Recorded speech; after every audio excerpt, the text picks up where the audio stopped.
Hello friend, today in this tutorial we are going to learn how to increase the font size in Cisco Packet Tracer.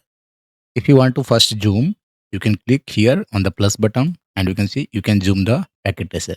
But if you click on the router, go to CLI mode, what you see here very small fonts. So if you want to zoom in, if you want to see the bigger one, you can edit it. So how to edit? You just go to option, then go to preference, then here you can go to font, and in the font you can see the size here, CLI size. By default it is 8. If you want to make it 14, you can make it 14. Click on apply, okay, and then close. Now just open it and you see the font size is bigger than before. If you want to make it more bigger, simply go to option again, go to preference, then go to font.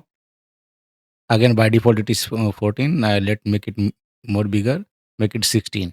Click on apply, done. Now you open it and you see even more bigger. And now you can do the coding, whatever coding you want here, and the code will be more bigger and more visible. If you want to change the background, you can also change the background from the same place. So thank you for watching.